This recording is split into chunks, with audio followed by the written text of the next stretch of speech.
अच्छा, लोग क्या कहते हैं, जमाना बड़ा खराब है।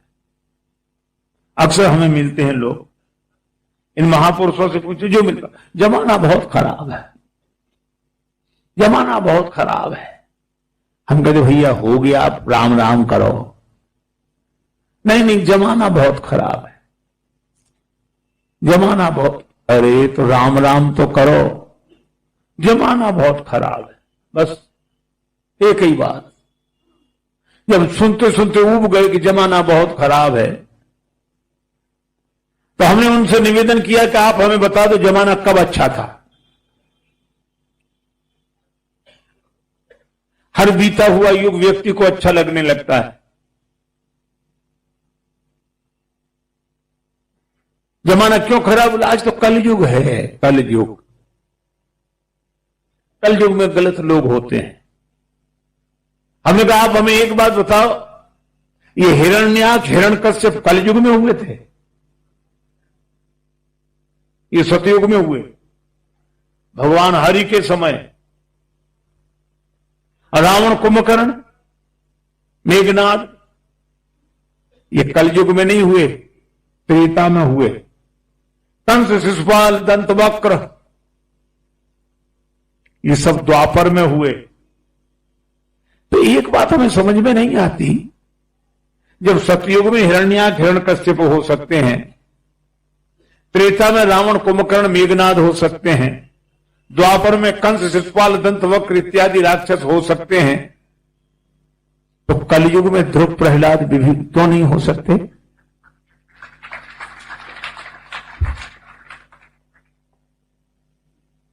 लोग कहते जमाना बड़ा खराब, जमाना बड़ा खराब। काहे को? समय समय पर हो तो है समय समय की बात। किसी समय का दिन बड़ा, किसी समय की रात। कभी दिन बड़ा, कभी रात बड़ी। एक महात्मा ने कहा समय समय पर हो तो है समय समय की बात। राम जन्म का दिन बड़ा, कृष्ण जन्म की रात। ये होता ही रहता है, कभी दिन बड़ा, कभी रात बड़ी। अच्छा, वैसे भी देखो, आप बेईमानी मिटाकर ईमानदारी को व्यवस्थित रखना चाहते हैं, अच्छी बात। लेकिन ईमानदारी उसी दिन समाप्त हो जाएगी जिस दिन बेईमानी समाप्त हो जाएगी। बेईमानी के कारण ही तो ईमानदारी दिख रही है। ब्लैक बोर्ड पर ही खड़िया का लिखा हुआ दिखाई देता है। रावण कुंभकर्ण मेघनाद के कारण ही राम जी का चरित्र दिखाई दे रहा है। कंस शिशुपाल के कारण भगवान श्री कृष्ण का चरित्र दिखाई दे रहा है। रात के अंधकार के कारण ही दिन का प्रकाश दिखाई दे रहा है। कब जमाना अच्छा था? अच्छा, हम इस पर विचार नहीं, जमाना बहुत खराब है, जमाना बहुत खराब है, जमाना बहुत खराब। इसलिए जमाना खराब है, खराब करके काहे को दिमाग खराब कर दो, राम राम करो, इसी में भला है।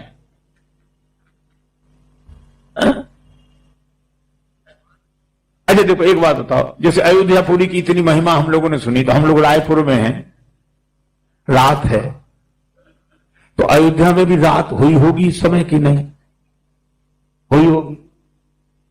तो जब रात यहां है तो वहां रात है, इसी तरह जब कलयुग यहां है तो वहां भी कलयुग होगा कि नहीं? और महाराज भयंकर जाड़ा पड़े तो चाहे जितनी वर्दी पहन लो, और बड़े से बड़े पहलवान को थोड़ी बहुत ठंड तो लगती है। इसलिए कलयुग का प्रभाव अयोध्यापुरी पर पड़ा। अकाल पड़ गया। कागभूषण सुंदर जी कहते हैं, मुझे लगा यानी भगवान बेकार है, यहां अयोध्या में मर रहे लोग, तड़प तड़प के मर रहे, ये इन्हीं की रक्षा नहीं कर सकते, सारे संसार की क्या रक्षा करें? पर बात भगवान की महिमा की देख रहे हैं, पर युग का प्रभाव नहीं देख रहे हैं। अच्छा, फिर युग का प्रभाव तो अयोध्यापुरी पर पड़े, ये बात तो समझ में आती है, पर अयोध्यापुरी में तो राम जी के समय में ही, जहां सीताराम जी हैं, जहां श्री लक्ष्मण जी हैं, और उस अयोध्या में, उस सत्संग भूमि में, उस संत सभा की भूमि में उपद्रव शुरू हुआ। उपद्रव शुरू हुआ मंथरा से, और मंथरा से उपद्रव तब शुरू हुआ जब तक भरत जी रहे, मंथरा कुछ नहीं कर सकी। भरत जी को ननिहाल भेजा, मंथरा का षड्यंत्र शुरू।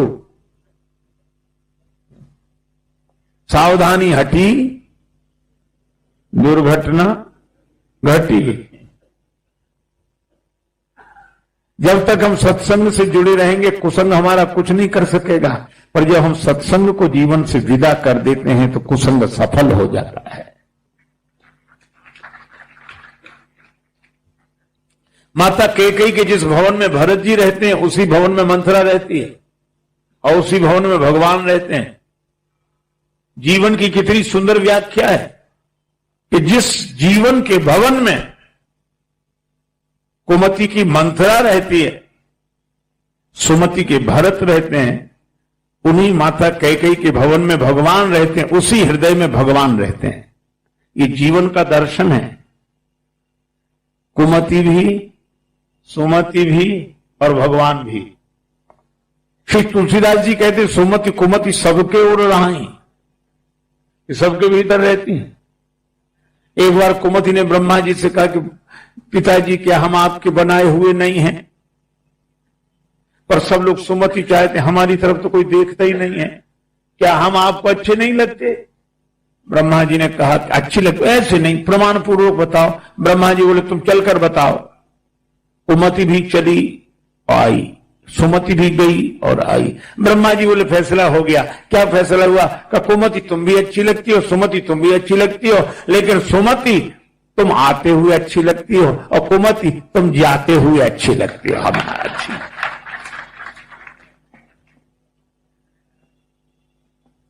महाराज ये दोनों ही हैं। अच्छा, केवल अयोध्या में नहीं, लंका में भी। आप सोचो, लंका में विभीषण जी और कुंभकर्ण। कुंभकर्ण सोता है तो क्या कुंभकर्ण ही सोता है? विभीषण जी नहीं सोते।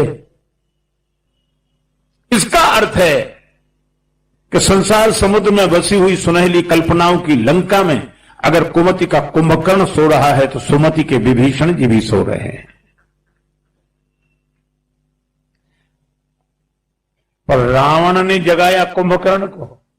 इस कुमति के कुंभकर्ण को कुसंग का रावण जगाता है, और सुमति के विभीषण तो सत्संग के हनुमान जी के आते ही जाग जाते हैं। वहां भी दोनों ही और यहां भी दोनों ही। पर यहां मंथरा एक और वहां विभीषण जी एक। वहां सज्जन, यहां दुर्जन। बोलो। उपद्रव शुरू हुआ। मंथरा ने देखा, देख मंथरा नगर बनावा, देख मंथरा नगर बनावा, देख मंथरा नगर, देख मंथरा नगर बनावा, देख मंथरा नगर बनावा, बनावा, नगर बनावा, नगर बनावा, नगर देख मंथरा नगर बनावा।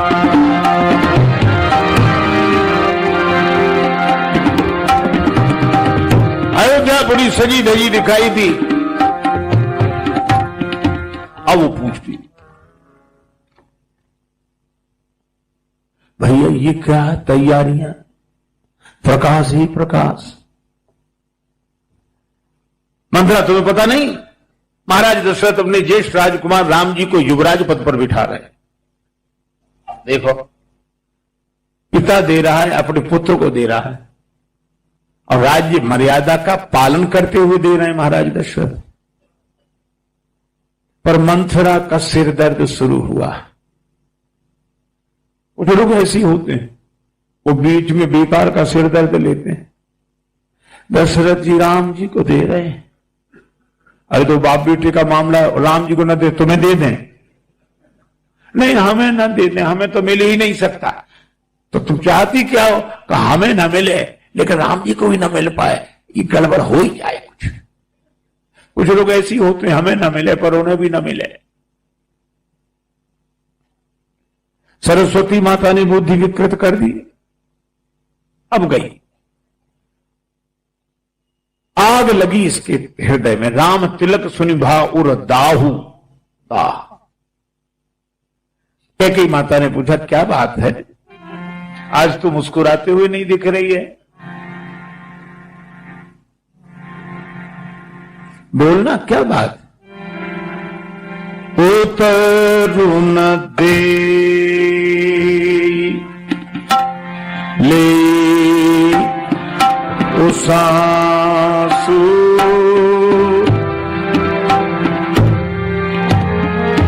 हे रामा उतरुन दे।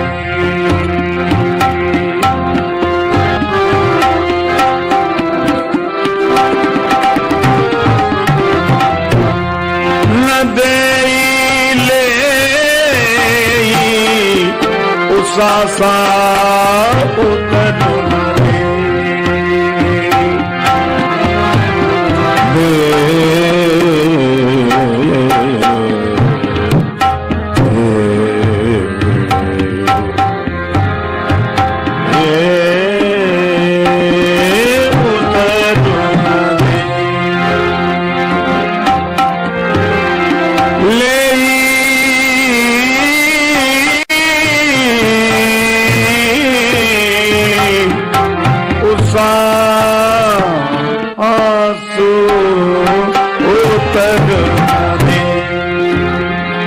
उत्तर नहीं दे रही, उसास बन रही।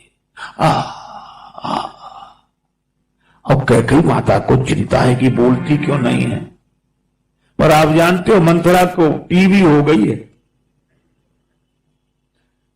एक मन की टीवी होती है, मन की टीवी जानते हैं, दूसरे का सुख देखकर अपनी जी में आग लग जाए, ये मन की टीवी है।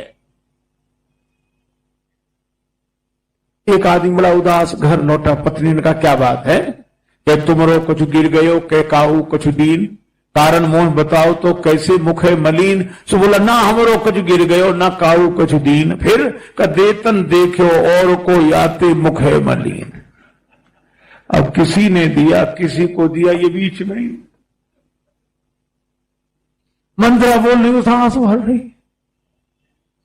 कैकेयी माता ने कहा कुशलता से हैं सब, राम जी कुशलता से, महाराज कुशलता से। भरत जी, लक्ष्मण जी, शत्रुघ्न जी का नाम सुना, कहने लगी राम जी का ही नाम पूछ रही है तो पहले कुशलता से हैं।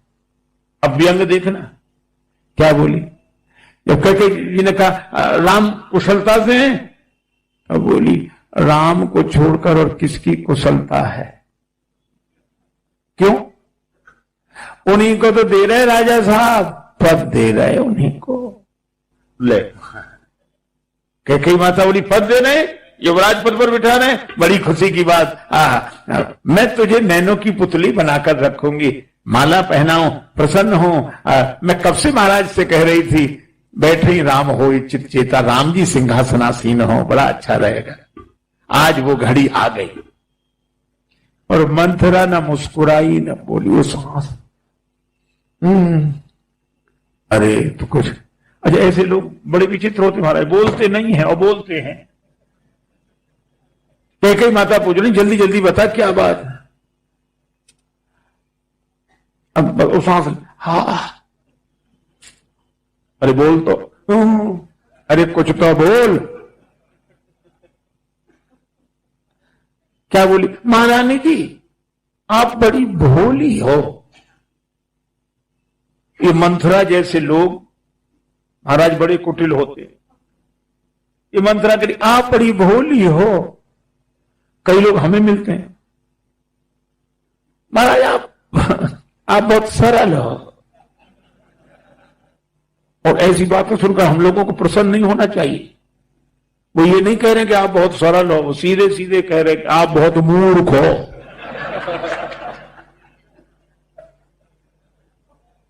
महारानी जी आप बड़ी भोली हो। महारानी ने कहा भोला पर क्या है, राम जी को बन जाए राजा, हमें कोई कहा आपको आपके बेटे राम कहो। और अगर ना कहा तो पुराने जमाने में जब दूसरे लोगों का शासन था, उस समय कुछ गरीब लोग बेचारे निकलते, उन्होंने देखा ये काम, इधर चलो, अरे साहब अरे नहीं जान चलो, हाँ साहब ये सामान उठाओ वहां पहुंचाना है, अरे साहब बात नहीं करोगे जाना है चलो। उसको बोलते थे बेगार, मतलब कुछ मिले नहीं और दिन भर काम करो। अब शासकों का आदेश क्या करें। और अगर उन बेगार में पकड़े जाने वालों में कोई आदमी अपने जमींदार का मालिक का नाम ले दे, हम उनके आदमी हैं, तो वो लोगों ने छोड़ दे, इसे जान दो उनका आदमी, जाओ जाओ जाओ। श्री तुलसीदास जी कहते हैं यही हालत हमारी है। राम कहा तो चलो, राम कहा तो चलो, कहा क्यों, बोले अपने मालिक का नाम लेते चलो, नहीं तो ऐसे बेगार में पकड़े जाओगे कि छूटे ही नहीं पाओगे। पकड़ेगा कौन, बोलिए संसार, ना ही तो भाव बेगार मा पर्य हो। एक बार गुरु जी जा रहे थे, उनके साथ एक चेला, गुरु शिष्य दोनों आनंदित होते हुए जा रहे, चर्चा करते हुए जा रहे। बरसात के दिन नदी उमड़ घुमड़ कर बह रही, नदी में कम्बल बहता दिखाई दिया। चेला बोला गुरु जी कम्बल बह रहा है। गुरु जी बोले छोड़, ऐसे झंझट में मत पड़ा कर, पता नहीं क्या हो। अरे काम आए गिलास को कोई छोड़ता है महाराज, अरे नहीं नहीं रहने दे महाराज, आपकी कृपा से मैं तैरना जानता हूं, आप रुको बस। तुरंत आया, तुरंत। गुरु जी बोले तो चला जा। गया कम्बल लेने, तैरते तैरते वहां पहुंचा, वो कम्बल नहीं था, वो भालू था, बहकर आ रहा था। इसने कम्बल समझ के जो पकड़ा, सो भालू इसी के ऊपर गिरा।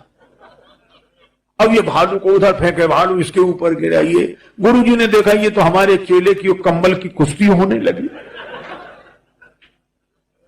गुरुजी ने कहा छोड़ दे बेटा कम्बल, लो भागा मेरे पास। चेला बोला गुरुजी हम तो कम्बल बहुत छोड़ते हैं, कम्बल ही हमें नहीं छोड़ता है।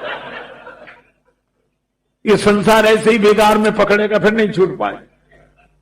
एक महात्मा के पास एक चेला जाता था रोज। एक बार 2 दिन नहीं गया वो। गुरुजी ने कहा बेटा आए नहीं थे तुम, कहा महाराज शर्म लगे। हाँ बोलो बोलो। अब हमारी सगाई हो गई। महात्मा बोले तो तुम हमसे गए, कुछ नहीं बोला। कुछ दिन बाद 5 दिन नहीं आया। फिर गुरुजी पूछे क्या बात, महाराज विवाह हो गया हमारा। गुरुजी बोले तुम अपने माँ बाप से गए, 3 साल बाद फिर 3 दिन नहीं आया, क्या महाराज बेटा हुआ है आपकी कृपा से हमारे। अपने आप से भी गए। चेला बोला गुरुजी सगाई हुई तो बोले हमसे गए, विवाह हुआ तो बोले मां बाप से गए, बेटा हुआ तो कहते अपने आप से गए। समझ में नहीं आई बात, समझ में नहीं आई बात। गुरुजी बोले सुनो, सगाई हुई तो हम समझ गए कि अब तुम शादी विवाह करोगे, मतलब हमारे रास्ते से अलग हो गए, हमारे साथ नहीं चलो। विवाह हो गया तो माँ बाप से भी गए, माँ बाप की चिंता करोगे कि परिवार की। और बेटा हो गया तो बेटे के लिए जियोगे कि अपने लिए। महाराज आपको पता नहीं संसार का सुख हम लोग जानते हैं, संसार का सुख। महात्मा बोले वो तो सुख तो है, निश्चित है, लेकिन इसका दुख नहीं जानते होगे तुम। बोले दुख, हाँ क्या। बोले तुम इतने दिन से हमारे पास आ रहे हो, हमने तुम्हें योग क्रिया सिखाई है, सांस तो रोक लेते हो। बोले हाँ थोड़ी बहुत देर तो रोक ही लेते हैं। तो बोले कल अपने घर में सांस रोक के पड़ी रहना, बस आगे हम सब बता देंगे। महाराज जो श्वास रोके पड़ा। अब जो जाए भैया उठो भैया, और भैया सांस रो, और लोग चले जाए तो उतनी देर में सांस ले फिर रोक ले। भैया को क्या हो गया, मेरे भैया क्या हो गया, आप भीड़ जुड़ी। मां कह रहे मेरे लाल। अब वो सब सुने, बड़ी भीड़, मोहल्ले वाले भी, अरे इतना बढ़िया क्या हो गया इसको, क्या हो गया क्या। खबर गई गुरुजी के पास। गुरुजी आए, महाराज इसे देखो। रोको। महात्मा ने बड़ी गंभीरता से, एक कटोरा दूध मंगाओ। दूध होगा, अरे इसमें मिश्री डाली कि नहीं, मिश्री डालो। और गुरुजी ने दूध का कटोरा उसके ऊपर 7 बार घुमाया, और मंत्र भी बोलते हैं, कुछ कोई मंत्र नहीं, कुछ नहीं। कटोरा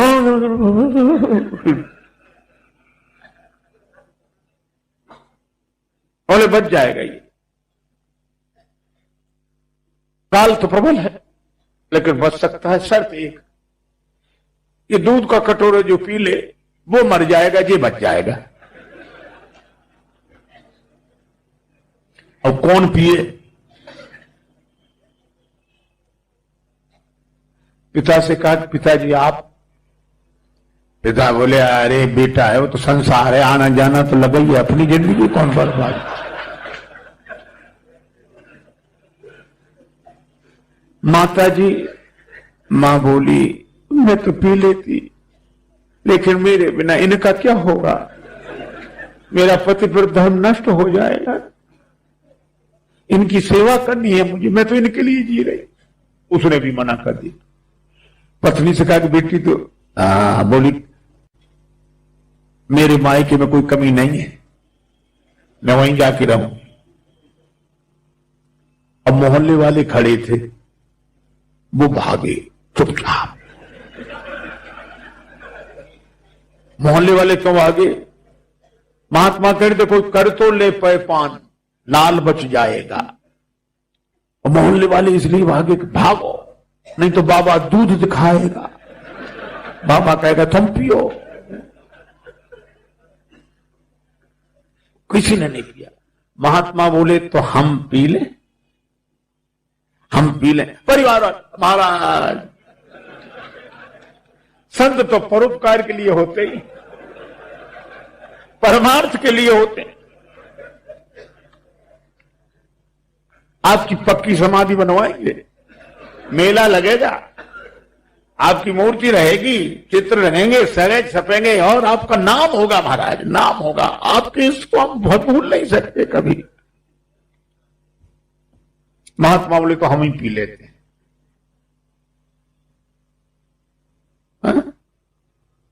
पीकर दूध फिर संत ने लीन ही एक डकार। अब बोले उठ बेटा जल्दी, तूने देख लिया संसार।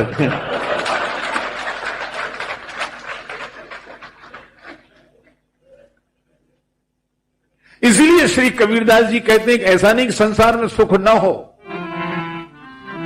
जो सुख पाया राम भजन में, जो सुख पाया राम भजन में, जो सुख पाया राम भजन में, जो सुख पाया राम भजन में, सो सुख नाही अमीरी में मन लागा मेरा, फकीरी में मन लागा मेरा।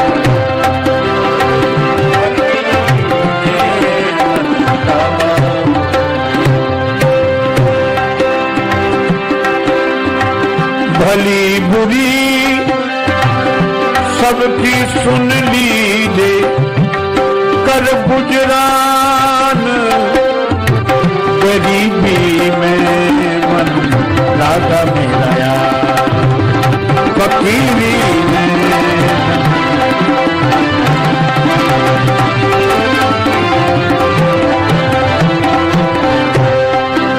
आखिर ये तन खाक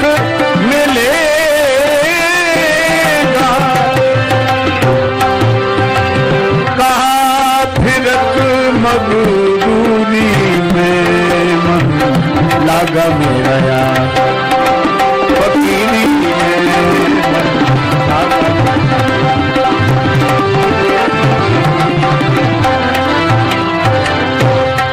कहत कबीर सुनो भाई साधो, साहिब मिलत सबूरी में मन लागा मेरा।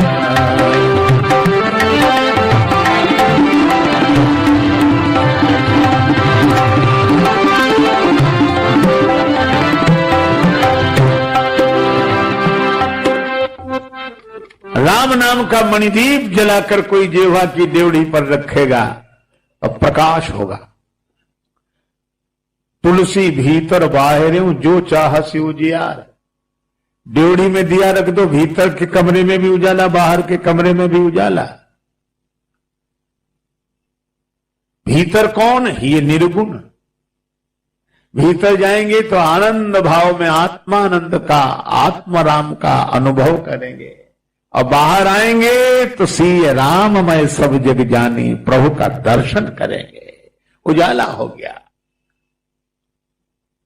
वैसे ये संसार छोड़ेगा नहीं, भाव बेगार में पकड़ लेगा।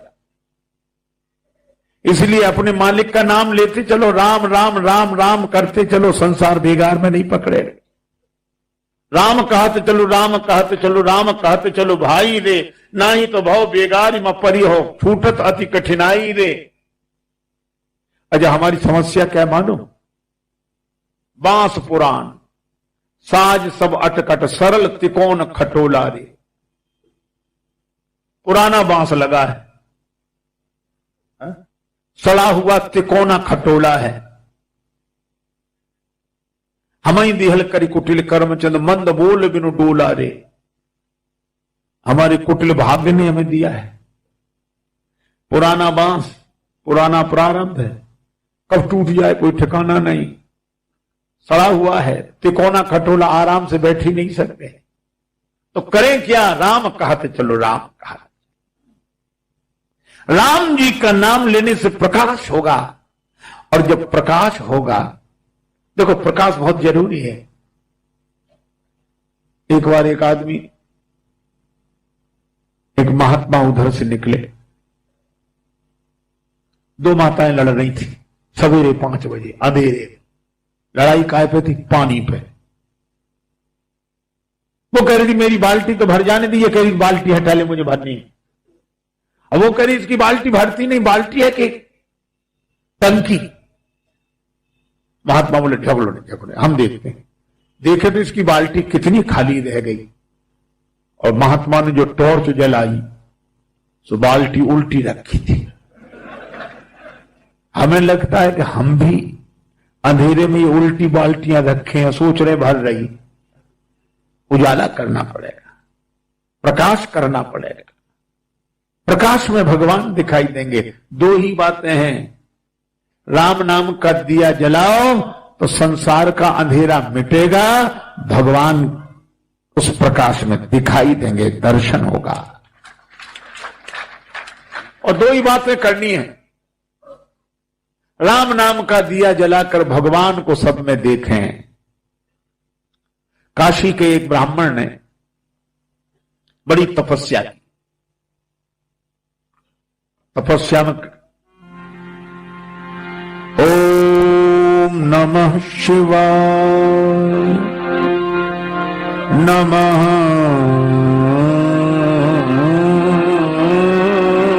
शिवाय, नमः शिवाय,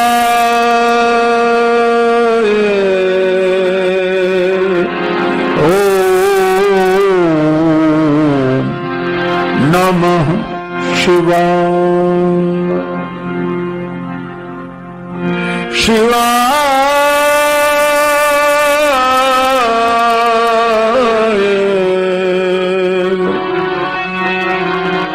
नमः शिवाय। तपस्या की। भगवान शंकर प्रकट हो गए, वरदान मांगो। ब्राह्मण देवता ने शिव जी का दर्शन किया, चरणों में प्रणाम किया, बाबा आपकी कृपा से सब कुछ है, एक बात आप बोलो, हमारे कोई पुत्र नहीं, एक बेटा दे दो बाबा। शिव जी बोले पुत्र चाहिए? हाँ। भगवान शंकर बोले मिलेगा, लेकिन पुत्र दो तरह के होते हैं। दो? हाँ कैसे? बोले कुछ कुपुत्र कुछ सुपुत्र, कुछ कुपुत्र कुछ सुपुत्र। महाराज दोनों में अंतर क्या है? और सुपुत्र तुम्हें बड़ा सुख देगा पर थोड़े दिन जिएगा, और कुपुत्र तुम्हें दुख देगा लेकिन बहुत लंबी आयु होगी उसकी। बोलो। उन्होंने सोचा कि जिंदगी भर के दुख से थोड़े दिन का सुख ही अच्छा, हमें सुपुत्र दे दो महाराज। शिव जी बोले सुपुत्र होगा, पर उसकी उम्र होगी 5 वर्ष। अंतर ध्यान हो गए भोलेनाथ। 5 वर्ष की उम्र केवल। बालक का जन्म हुआ, चंद्रकला की तरह बालक धीरे धीरे बढ़ने लगा। पिता का सुख भी दुख में बदलता जाता था। 1 वर्ष का हुआ बालक, 2 वर्ष का हुआ, 3 वर्ष का हुआ, 4 वर्ष की उम्र हो गई बालक की। पिता चिंतित। एक महात्मा मिले। चिंता को छोड़ तेरी बिगड़ी बनेगी, चिंता को छोड़ तेरी बिगड़ी बनेगी, बिगड़ी बनेगी तेरी बिगड़ी बनेगी, चिंता को छोड़ तेरी बिगड़ी बनेगी, चिंता को छोड़ तेरी बिगड़ी बनेगी, चिंता को छोड़। दुनिया तो देती है झूठी दिलासा, दुनिया तो खाएगा धोखा जो रखेगा आशा, खाएगा धोखा जो रखेगा आशा। जीवन को जान की जीवन से जोड़ तेरी बिगड़ी बनेगी,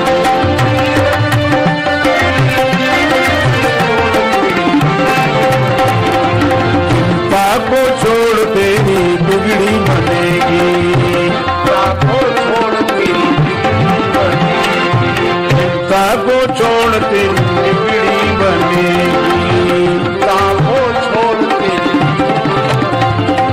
चिंता नहीं, चिंतन करो। एक महात्मा गाते थे, चिंता करे बलाए हमारी इस माया जंजाल की, बलिहारी बलिहारी बोलो बलिहारी नंदलाल की।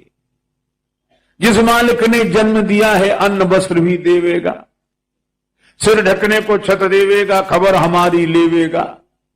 भजन करो निश्चिंत हो, चिंता छोड़ो रोटी दाल की। भगवान का चिंतन कर। बोले वो तो ठीक है, लेकिन बालक 4 वर्ष का हो गया, 1 वर्ष का, बस रोने लगे। अच्छा इसकी कुंडली बताओ। जन्मांग देखा। किसी सिद्ध संत का आशीर्वाद मिल जाए तो इसकी उम्र बढ़ जाए। किसी सिद्ध संत का आशीर्वाद मिल जाए तो इसकी उम्र बढ़ जाएगी।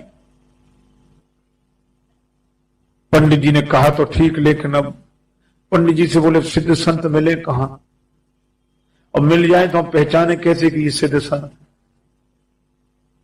सिद्ध पुरुष वो जो बुद्धि से परे चला जाए,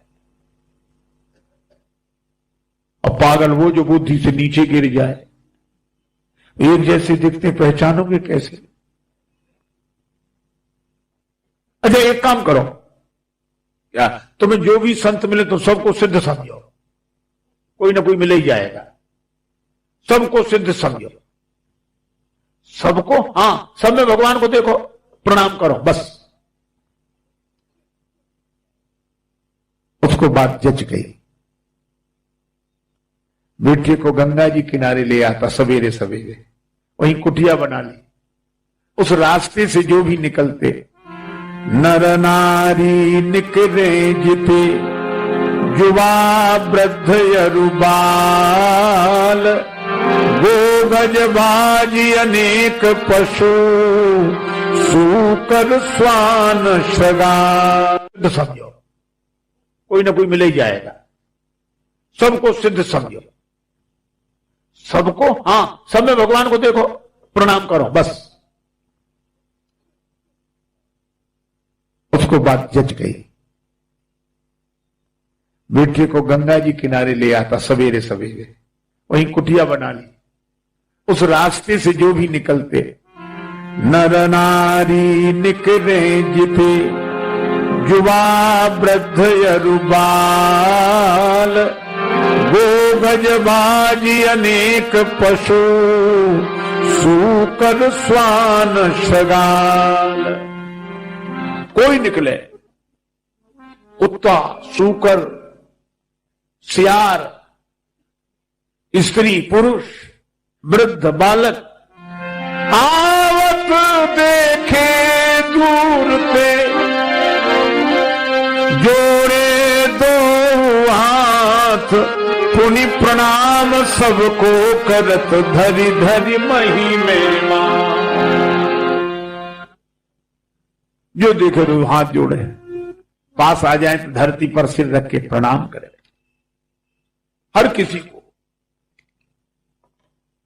सिय राम मैं सब जग जान, सिय राम मैं सब जग जान, करऊं प्रणाम जोरी दुख पानी, करऊं प्रणाम पानी। भगवान के भाव से आप तो प्रणाम करो बस।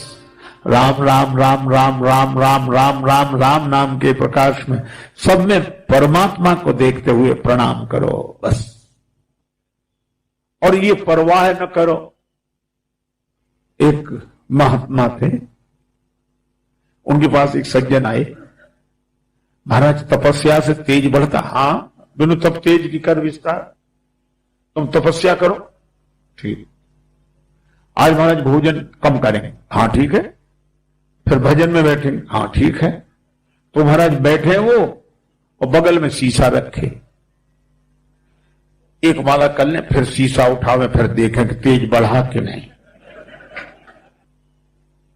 देखो, एक संत कह रहे थे कि जब हम लोग भोजन करते हैं, भोजन करने से तुष्टि पुष्टि क्षुधा निवृत्ति, हमें संतुष्टि होती है, पुष्टि होती है, भूख की निवृत्ति होती है, शक्ति बढ़ती है। बढ़ती कि नहीं, है ना? अच्छा, लेकिन क्या भोजन करते समय लगता है कब ताकत बढ़ गई? क्या भोजन करते समय देखोगे कि ताकत बढ़ी कि नहीं? अरे पता ही नहीं चलता, लेकिन होता निश्चित है। मैं भी आपसे कहता हूं कि आप भगवान का नाम लेते रहिए, इससे अवश्य कुछ ना कुछ होता है। ये देखने की कोशिश मत करो कि होता है कि नहीं होता है। भगवान को भाव से प्रणाम करते रहो और सोचो ही मत कुछ। 1 वर्ष तक प्रणाम किया, 3 दिन बच्चे महाराज। जब बालक की आयु में रहे 3 दिन शेष, बड़े भाग्य से ते ही मग सप्त ऋषि कियो प्रवेश। 3 दिन बचे, सप्त ऋषियों का प्रवेश हुआ। पिता ने प्रणाम किया, बालक ने भी। मुनि मंडल को मही में पल के, द्विज बालक दंड प्रणाम किया। तो चिरजीवी भव चिरजीवी भव, ऋषियों ने आशीर्वाद दिया। सप्त ऋषियों को ब्राह्मण ने प्रणाम किया, पीछे उस बालक भी धरती पर गिर पड़ा, प्रणाम। सातों ऋषि बोले चिरंजीवी भव चिरंजीवी भव चिरंजीवी भव चिरंजीवी भव चिरंजीवी भव चिरंजीवी भव चिरंजीवी। अब पिता से नहीं रहा गया, हाथ जोड़े, आंसू भरे थे। कर जोड़ पिता बोले, किम होंगे सत्य आपके वचन कहे। इस दीन अभागे बालक की आयु में शेष दिन 3 रहे। इसकी उम्र में 3 दिन बच्चे हैं। तो सप्तऋषि आशीर्वाद देने वाले भी फंस जाते हैं। अब तो दे चुके भाई, ऐसे देने में तो कोई हर्ज नहीं, फिर बाद में पता लगे कि ऐसा है। अब सप्तऋषि एक दूसरे की तरफ देखें। ब्राह्मण ने कहा कि हमको तो यही है कि 7 ऋषियों की बात झूठी। सप्त ऋषियों ने सलाह करके उस ब्राह्मण से कहा कि भैया ये किसका दिया हुआ बेटा है? किसी देवता का दिया हुआ बेटा, इसलिए हमें इसकी उम्र मालूम है। तो उसका नाम बताओ। नाम नहीं बताएंगे आप लोग झगड़ा करोगे। अब सप्तऋषि बड़े चक्कर में फंसे कि क्या कहें। पिता से कहा तुम एक काम करो, ये बेटा हमें दे दो, इसका कल्याण होगा, इसकी उम्र बढ़ेगी, तुम्हारे पास आएगा लौटकर, ये हमें दे दो। पिता की आंखों में आंसू आ गए, पर बेटे को हृदय से लगाकर मुनियों को सौंप दिया। बालक प्रदान कीन्हो करके कठिन हिया, ऋषियों ने क्या किया, मुनियों ने क्या किया, ऋषियों ने क्या किया, मुनियों ने क्या किया। बालक प्रदान कीन्हो करके कठिन हिया, ऋषियों ने क्या किया, मुनियों ने क्या किया,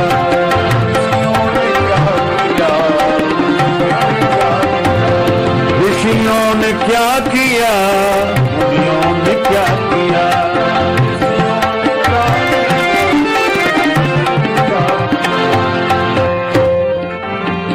सप्तऋषि उस बालक को लेकर दूसरे दिन ब्रह्मा जी के यहां। सप्तऋषियों ने प्रणाम किया ब्रह्मा जी को, पीछे उस बालक ने भी। तो ब्रह्मा जी भी बोले चिरंजीवी भव, चिरंजीवी भव, चिरंजीवी भव, चिरंजीवी भव। अब जो ब्रह्मा जी ने आशीर्वाद दिया तो 7 ऋषि हंसे। सुन ब्रह्म वचन हंस के, सुन ब्रह्म वचन हंस के, मुनि मंडली चली, चलो अपनी बला टली, अपनी बला टली। ब्रह्मा ने चारों मुख से चिरजीव कह दिया, ऋषियों ने क्या किया, मुनियों ने क्या किया। अब ब्रह्मा जी चारों मुख से कह रहे चिरंजीवी भव, चिरंजीवी भव, चिरंजीवी भव, चिरंजीवी भव। 7 ऋषि बोले अब हमें कोई अंतर नहीं पड़ता। ब्रह्मा जी बोले आप लोग जा कहां रहे हो और ऐसे हंसते हुए क्यों जा रहे हो? बोले आपने आशीर्वाद दिया इसे चिरंजीवी होने का। हाँ, 2 दिन बचे इसकी उम्र में। ब्रह्मा जी बोले हम तो बुरे फंस गए। 7 ऋषि बोले ऐसे ही तो कल हम फंस गए थे। सब लोग कह रहे सप्तऋषि झूठे। अब हम कहेंगे ब्रह्मा जी झूठे तो सप्तऋषि झूठे। तो तुमने हमें क्यों फंसाया? बोले हम फंसे थे तो हमने सोचा आपको भी फंसावे तब तो निकले। आप ब्रह्मा हो, कोई ना कोई उपाय बताओगे। ब्रह्मा जी बोले भैया एक काम करो। क्या? ये मामला एक जगह सुलझ सकता है। भावी में सके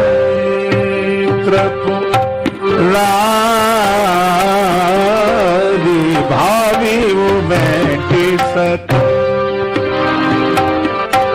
भावी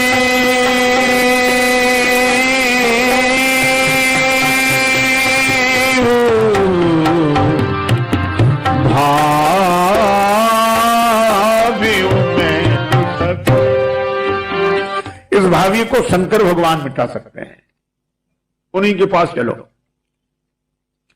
तो ब्रह्मा जी सप्तऋषि उस बालक को लेकर तीसरे दिन सवेरे सवेरे कैलाश पर्वत पर। ब्रह्मा जी ने प्रणाम किया, सप्तऋषियों ने प्रणाम किया, पीछे उस बालक ने। शिव जी ने भी 5 मुखों से कहा चिरंजीवी भव, चिरंजीवी भव, चिरंजीवी भव, चिरंजीवी भव, चिरंजीवी। शिव ने विनीत हंस के मुख पंच से कहो, चिरजीव सुत रहो, चिरजीव सुत रहो। अब ब्रह्मा जी भी हंसने लगे। कहा भाई तुम क्यों हंस रहे हो? ब्रह्मा जी ने कहा, ब्रह्मा का भार भोले बाबा ने ले लिया, ऋषियों ने क्या किया, मुनियों ने क्या किया, ऋषियों ने क्या किया, मुनियों ने क्या किया, मुनि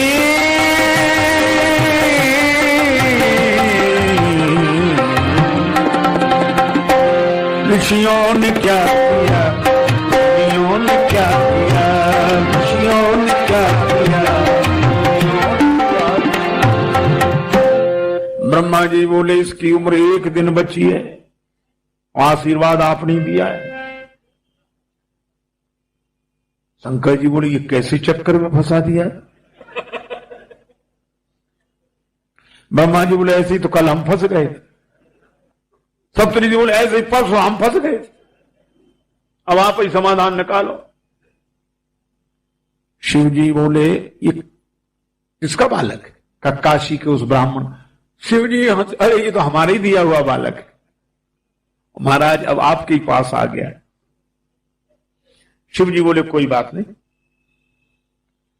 इस बालक को हमारे पास छोड़ जाओ, तुम लोग जाओ। बालक शिव जी के पास। भगवान शंकर ने उससे कहा कि तुम शिवलिंग पर बिल्व पत्र चढ़ाते रहो, ओम नमः शिवाय का जप करते हो। बालक वहीं बैठ गया, ओम नमः शिवाय, ओम नमः शिवाय, ओम नमः शिवाय। शाम को उस ध्यान मग्न बालक के गले में यमराज ने फांसी का फंदा डाला। अब बालक घबरा कर शिवलिंग से लिपट गया, और जैसे शिवलिंग से लिपटा भगवान शंकर तुरंत त्रिशूल लेकर प्रकट हो गए। अब यमराज ने देखा तो हाथ जोड़े रहे। शिव जी बोले कैसे?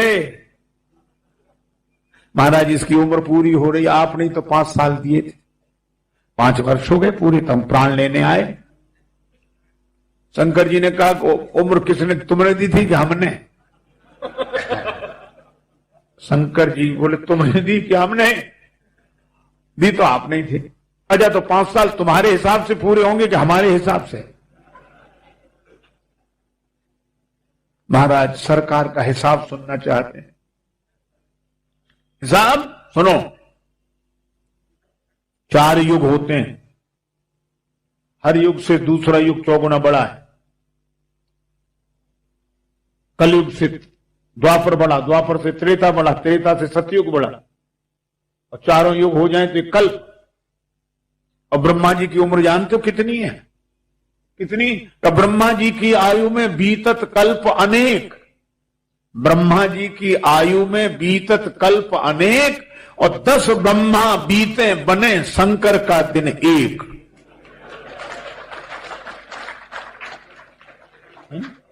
ब्रह्मा जी की उम्र में अनेक कल्प बीत जाते हैं, और 10 ब्रह्मा बन जाए, बिगड़ जाए, हमारा एक दिन। यमराज ऐसे दिन के मास गिन।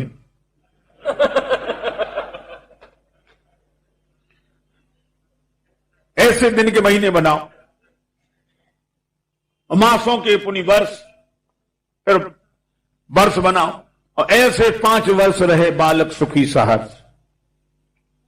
यमराज ने हाथ जोड़े तो प्रभु जब आपके एक दिन में 10 ब्रह्मा बदल जाते हैं तो यमराज कितने बदलेंगे, कोई ठिकाना?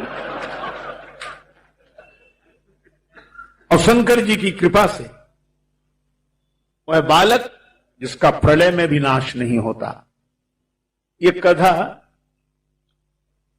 पौराणिक कथा है।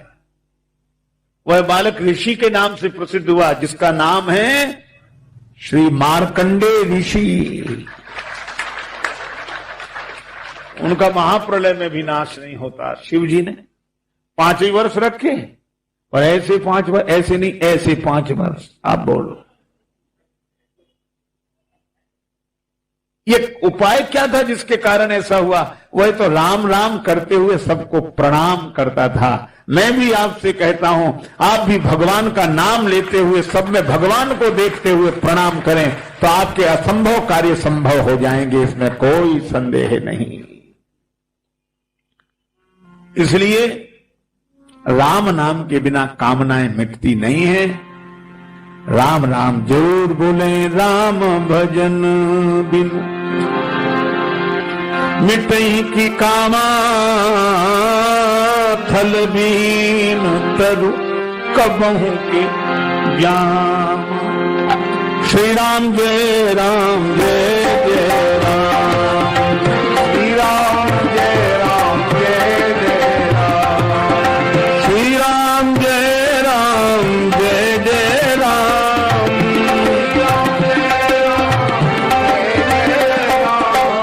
श्री राम जय राम जय जय राम, श्री राम जय राम जय जय राम, हे श्री राम जय राम।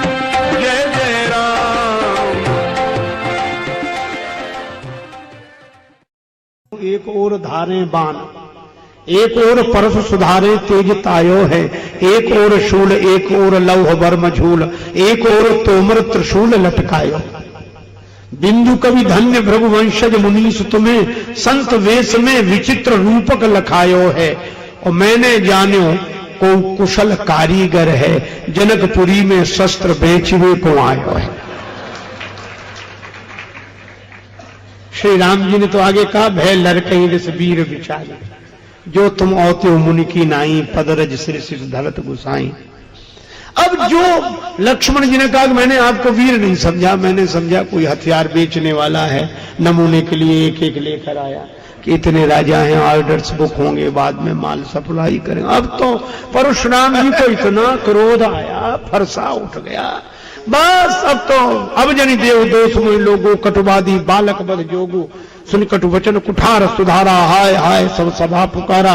और परशुराम जी ने जो फरसा उठाया, लेकिन वाह लक्ष्मण जी क्या बोले, महाराज समझ गया क्या दर्जा दो का भी गणित आपको नहीं आता है। परशुराम जी बोले, युद्ध में और गणित से क्या संबंध? का गणित में भी कुछ अंक काटने होते हैं और युद्ध में भी मार काट होती है। और गणित में एक सवाल होता है, कौन सा? का भाग, और भाग के होते हैं 3 विभाग, भाजक भाज्य भजन फल। भाजक के द्वारा भाज्य को विभाजित करते हैं, दाईं ओर भजन फल अंकित होता है, पर कभी कभी भाग लगाते लगाते अंत में शेष बच रहता है। क्यों बचता है? परशुराम जी बोले कटता नहीं है इसलिए। शेष क्यों बचता है? परशुराम जी बोले शेष कटता नहीं है इसलिए। लक्ष्मण जी ने कहा कि परशुराम जी महाराज इतना तो सोचिए, जब गणित का शेष नहीं कटता तो ये पाताल का शेष कैसे कट जाएगा जो फरसा लेकर आप मेरी ओर। और बड़ी अच्छी बात लक्ष्मण जी ने कही, वेदांत की बात है, आध्यात्मिक बात है। संकेत यह है कि सृष्टि है भाज्य और काल है भाजक। काल के द्वारा सृष्टि विभाजित हो रही है, लेकिन एक ऐसा शेष तत्व है जिसे काल भी नहीं काट पाता। नयनम छिंदन्ति शस्त्राणि नयनम दहति पावकः। वह शेष तत्व ही आत्म तत्व है, ब्रह्म तत्व है। श्री लक्ष्मण जी के कहने का भाव यह है कि फरसा जिसे काटेगा वह मैं हूं नहीं, और जो मैं हूं उसे फरसा काट नहीं सकता। इसी को स्वामी राम तीर्थ कहते हैं, मौत की भी मौत आएगी जब मेरी मौत आएगी।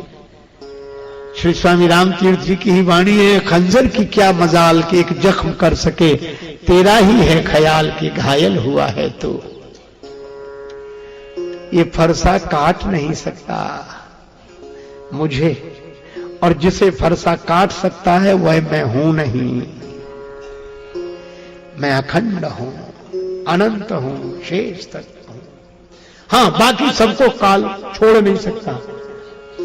एक महापुरुष के अमृतमय वचन का मुझे स्मरण हो रहा। वे कहा करते थे कि मौत शरीर को छोड़ नहीं सकती और स्वरूप को छू नहीं सकती, इसीलिए निश्चिंतता, निर्द्वंदता।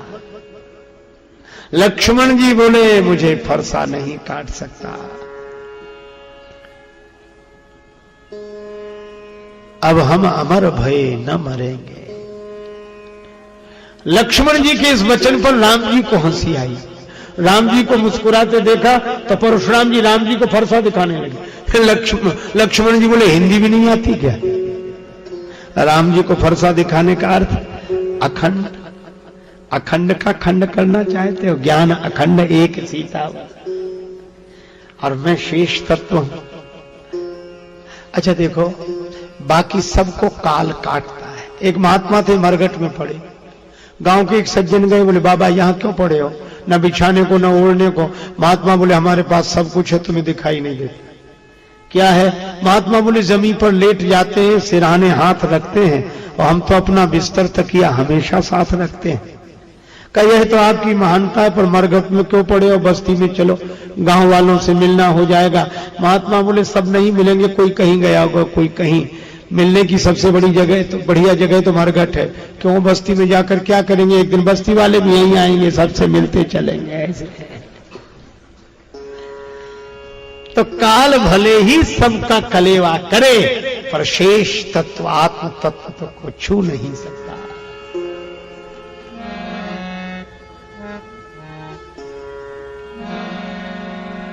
अब तो बड़ा क्रोध आ रहा था।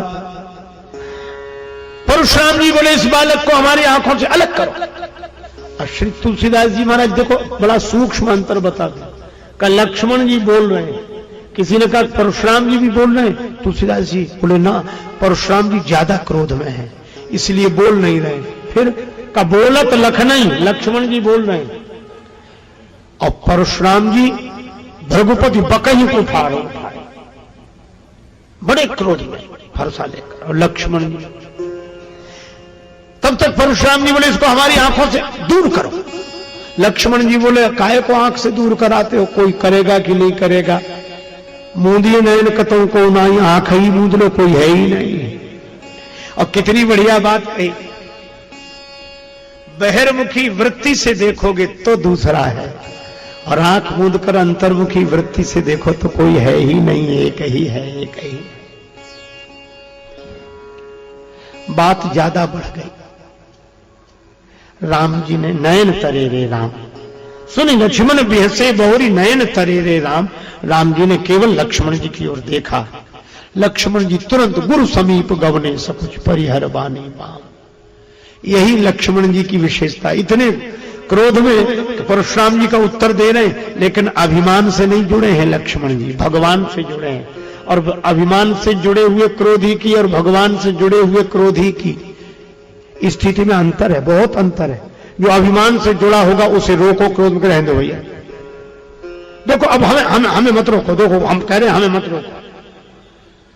अच्छा दो लड़ते हो, एक को पकड़ लो तो ज्यादा जोश दिखाएगा, छोड़ दो बस, और छोड़ दो तो ज्यादा कुछ नहीं करेगा।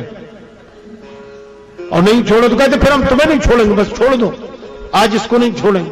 ऐसे ही करते क्रोध। और अगर कह दो कि भैया तुम हमसे ही कहते हो तो हमसे ही कही जाएगी, जब तो हमसे, उससे कुछ नहीं, हमसे। पर जो भगवान से जुड़ा है,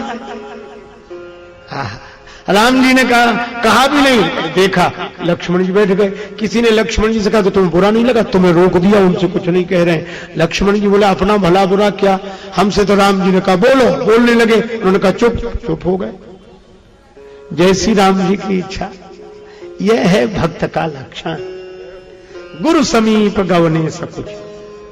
अच्छा ये गुरु जी के पास जाकर क्यों बैठ गए लक्ष्मण? राम जी नाराज हो गए ना, नयन तरे रे राम, मानो उपदेश दिया कि अगर लीला बस भगवान नाराज हो जाएं, भगवान रूठ जाएं, तो गुरुदेव की शरण में चला जाना चाहिए। कबीरा हरि के रूठते गुरु की शरण है, गुरु समीप गवने सकुच परिहर बानी बाम। फिर राम जी आए और राम जी ने परशुराम जी से कुछ कहा तो राम बचन सुन कछुक जुड़ाने। देखो बोलने का ढंग होता, वही बात लक्ष्मण जी कहते हैं तो परशुराम जी नाराज हो जाते हैं, और वही बात राम जी कहते हैं तो परशुराम जी शांत हो जाते हैं। अच्छा देखो जैसे उदाहरण दिया जाए,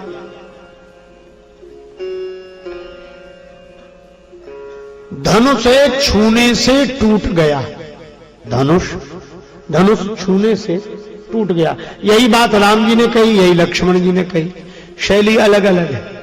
राम जी ने कैसे कही? राम जी बोले महाराज छुअत ही टूट पिनाक पुराना, मैं कही हेतु करो अभिमाना।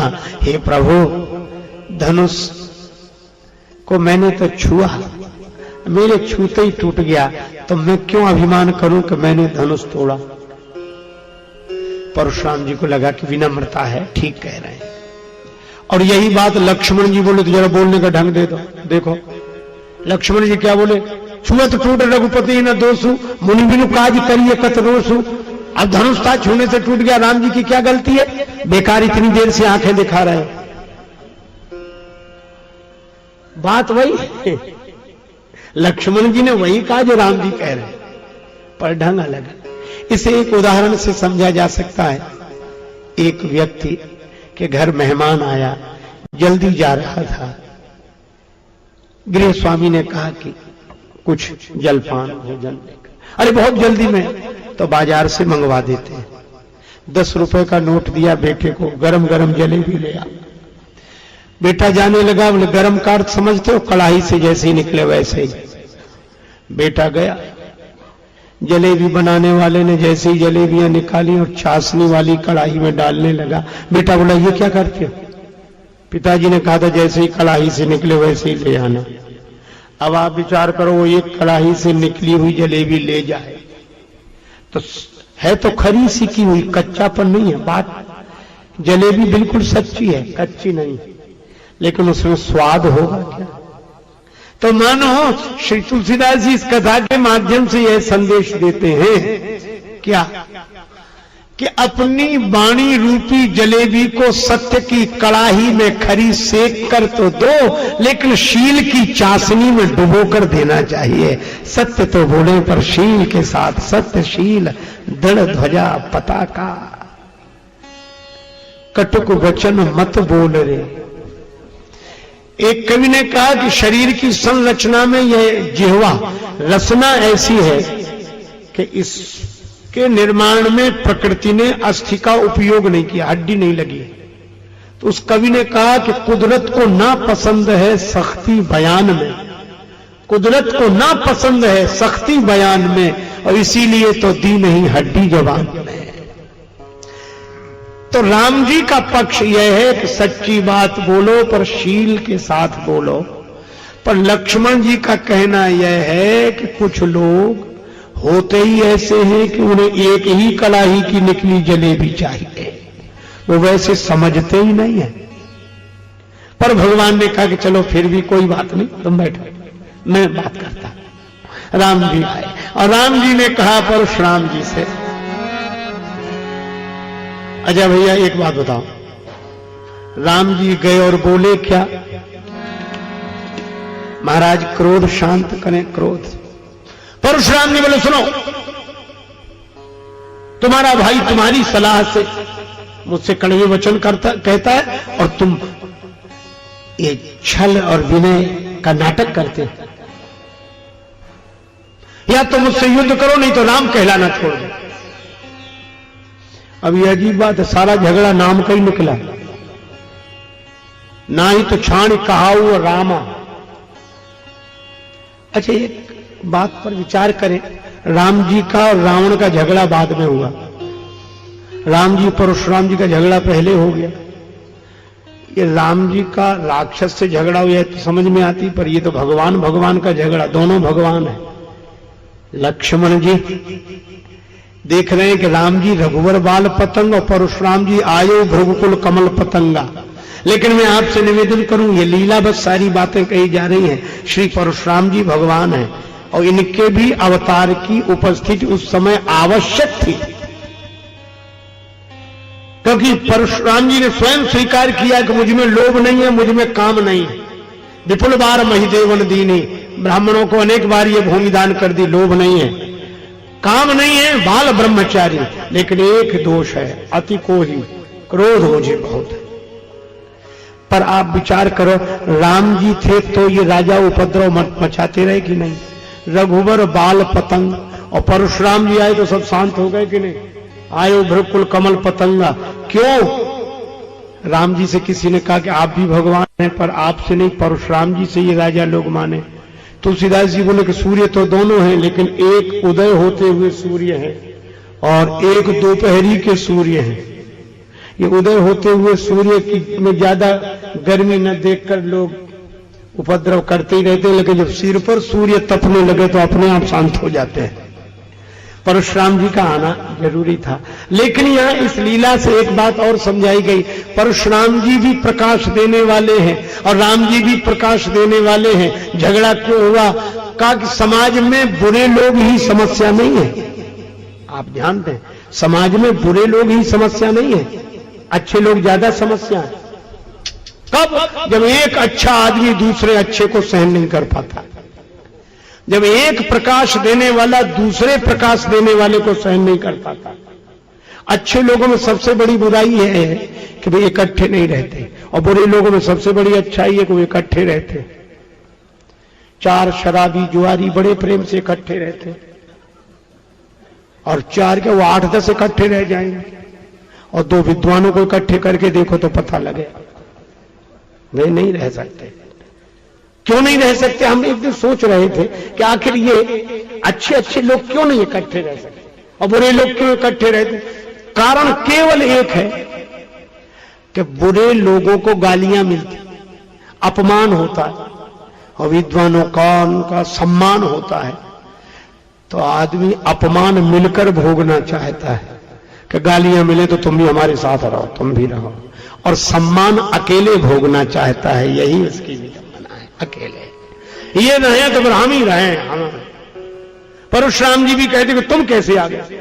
परशुराम जी का भी नाम राम है और राम जी का नाम भी राम है, पर परशुराम जी ने अपना नाम फरसे से जोड़ लिया, परशुराम। आप विचार करो, नाम रखने की यही शैली होती तो राम जी भी कह सकते थे परशुराम जी से कि तुम परशुराम तो हम धनुषराम। पर राम जी तो अपने को धनुषराम नहीं कहते, बल्कि राम जी क्या कहते? महाराज सब प्रकार हम तुम सनहार।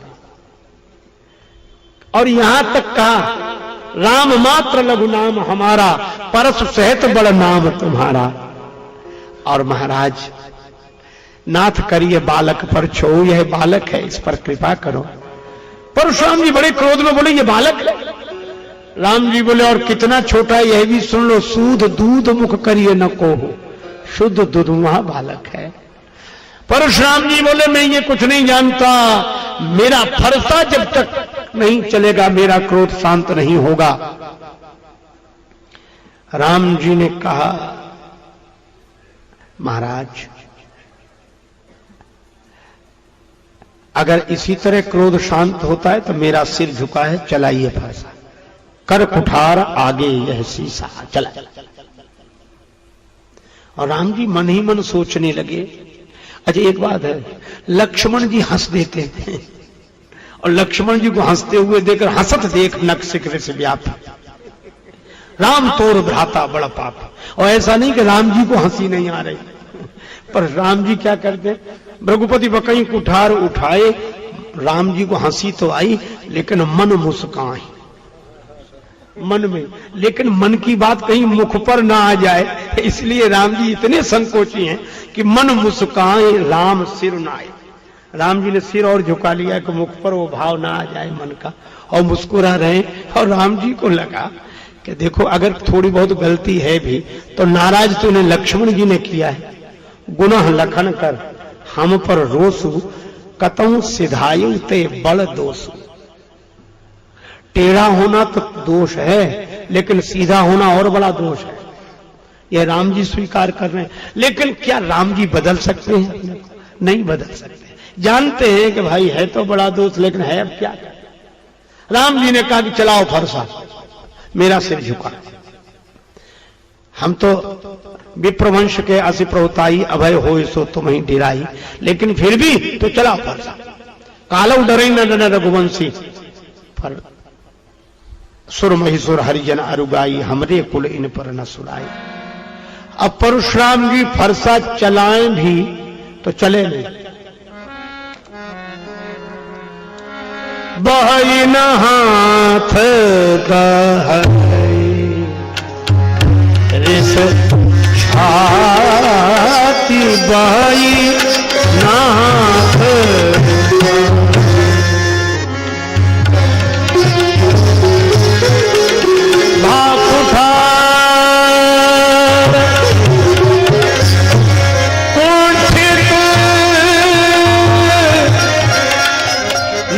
घाती बाईनाथ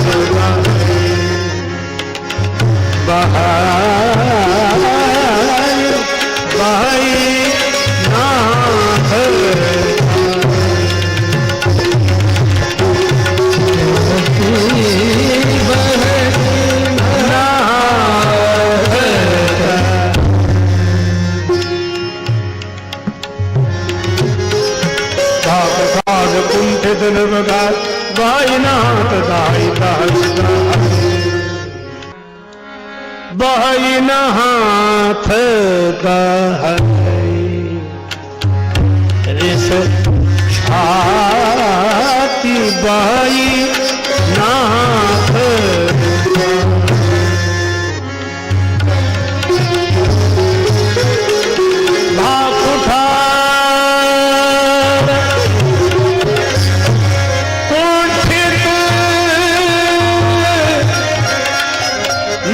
घाती बाईनाथ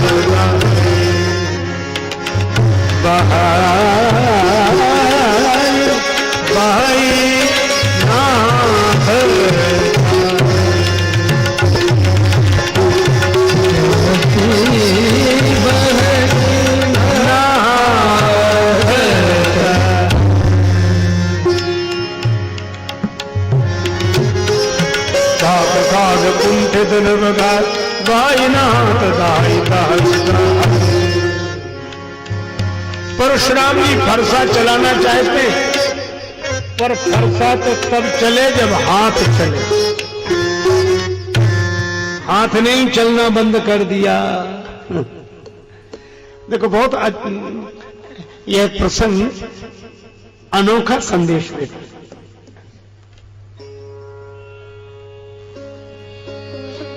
क्या संदेश कि फरसा तो तब चले जब हाथ चले। इसका अर्थ क्या है? अच्छा, आपने सुना होगा, बहुत लोग कहते हैं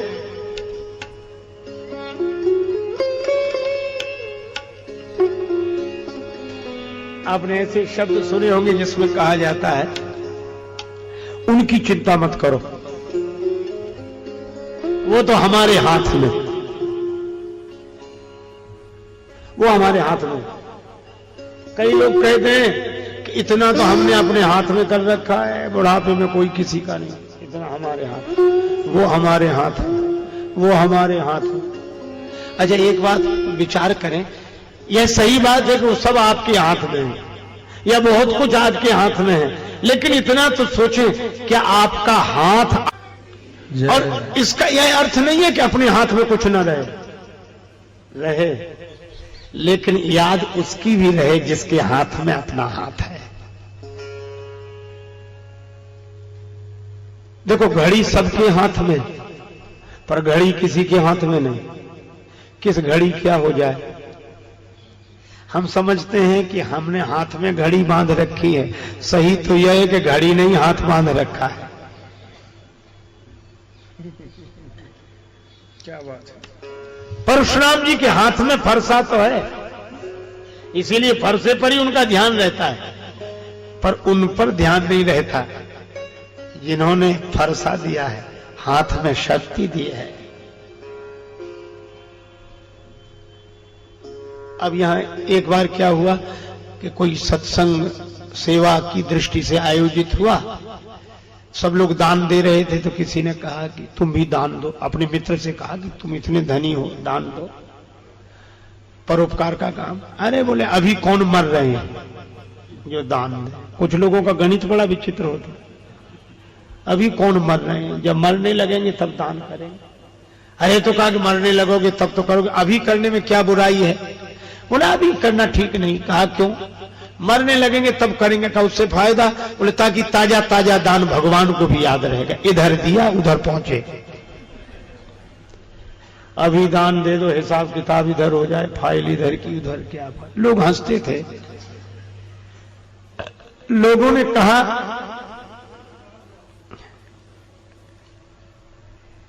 कि तब क्या दान दे सकोगे जब अंतिम क्षण आएगा?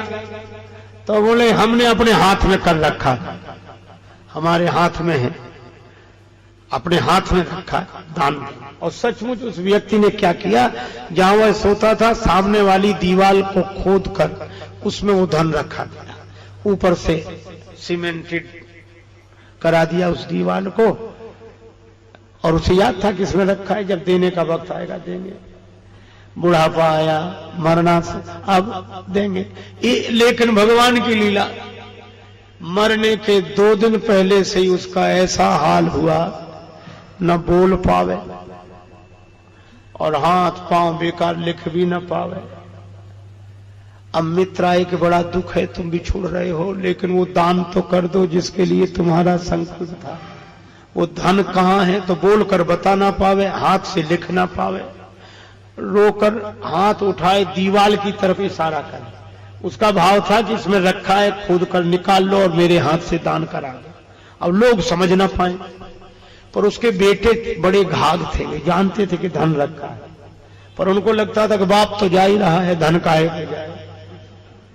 तो उसके मित्रों ने कहा कि तुम्हारे पिताजी दान के नाम पर धन देने के लिए दीवार की तरफ इशारा क्या करते हैं? उसका तो इशारा था कि निकाल लो और दान कर दो, इसमें रखा है। पर बेटे बोले कि पिताजी तो यह कह रहे हैं कि देने के लिए बचा कहाँ है, जो कुछ था वो तो सब इसमें लग गया, सब इसमें लग गया, ये बन गया, इसमें लग गया। मन की मन ही माह रही अंत समय मन में मन की।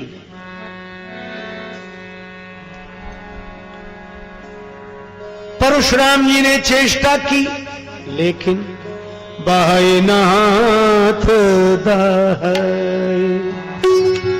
रिस छाती, बहे नाथ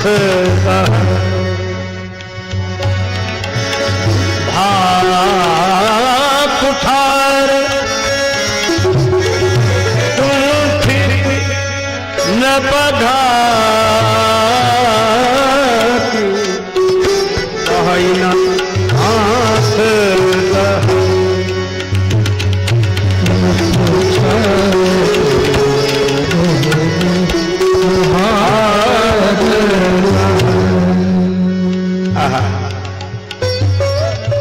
फरसा चला क्योंकि हाथ नहीं चला।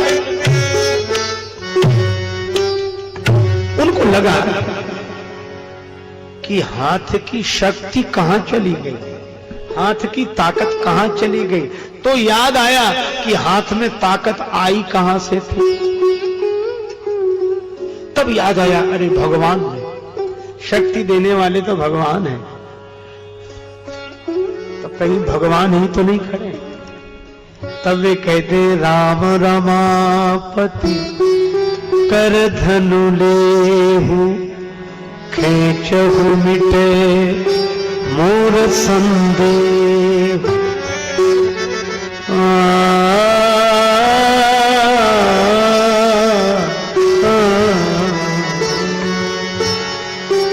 श्री राम, यह धनुष लीजिए। परशुराम जी बोले इस धनुष को चढ़ा दो तो मेरे भ्रम की निवृत्ति हो जाए। राम जी मुस्कुराए, पर लक्ष्मण जी बोले प्रभु सुनो सुनो, आप ये इनका धनुष मत लेना। क्यों? थोड़ी देर पहले एक धनुष के पास गए थे, उसी का मुकदमा अब तक चल रहा है, केस खारिज नहीं हुआ और ये दूसरा और झगड़ा। मेरी मानिए तो कछु विनती सुनाऊं नाथ, आप मुनिराज के समीप हूं सिधारे ना। का इसमें तो परशुराम जी स्वयं कह रहे हैं, लक्ष्मण जी बोले उसमें भी जनक जी ने खुद कहा था, तो गड़बड़ी क्या हो सकती? का यही चाप गुरु को चढ़े हो तो चेला जी पधारे, तो चाप चेला को चढ़े तो कहूं गुरु जी पधारे ना। गुरु जी का धनुष टूट गया तो चेला जी आ गए, किसने धनुष तोड़ा? और कहीं चेला का धनुष टूट गया तो गुरु जी आ जाएंगे, हमारे चेला का धनुष किसने तोड़ा? तो तोड़ने की बात छोड़ो तो जोड़ने की बात करो। राम जी मुस्कुराए, इतने में देत चाप आप ही चल गए, वो धनुष अपने आप गया। परशुराम जी को आश्चर्य हुआ। परशुराम जी ने कहा, अरे धनुष, राम जी हाथ नहीं बढ़ा रहे तो तुम क्यों जा रहे हो? धनुष ने कहा कि मुझे राम जी की जरूरत है इसलिए जा रहा हूं, और राम जी को मेरी जरूरत नहीं जो हाथ बढ़ाए, मुझे राम जी की जरूरत है इसलिए जा रहा हूं। परशुराम जी बोले, लेकिन थोड़ी अकड़ तो रखनी चाहिए। धनुष बोला, ना बाबा, एक धनुष ने अकड़। नमस्ते दोस्तों, तरुण मंथन में आपका स्वागत है। इस YouTube चैनल पर हम सद्गुरु के शिक्षाप्रद संदेशों को अनमोल ज्ञान के साथ साझा करते हैं। इस सफर में हमारे साथ जुड़ने के लिए जरूर सब्सक्राइब करें और हमारे वीडियो को लाइक और शेयर करें। धन्यवाद।